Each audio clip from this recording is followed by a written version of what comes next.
இன்றைக்கி வீடியோவில் டேஸ்டான கறி வடை எப்படி செய்கிறது அப்படின்னு சொல்லிட்டு பார்க்கலாம்.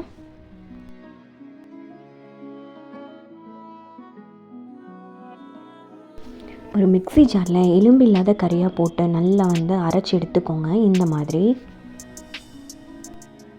நம்ம அரைச்சி வச்சுருந்த கறி, அப்புறமா 2 வெங்காயத்தை குட்டி குட்டியாக சாப் பண்ணி அதில் போட்டுக்கோங்க.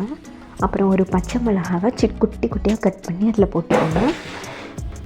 கொஞ்சம் கருவேப்பிலை சேர்த்துக்கலாம். ஒரு டீஸ்பூன் இஞ்சி பூண்டு விழுது சேர்த்துக்கலாம்.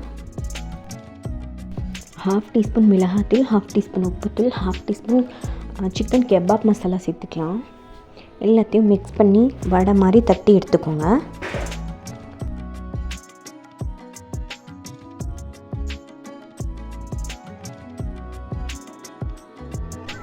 எண்ணெய் காய வச்சுட்டு நல்லா சிம்லேயே வச்சு வடையை 2 பக்கமும் நல்லா வேக வச்சு எடுத்துக்கோங்க.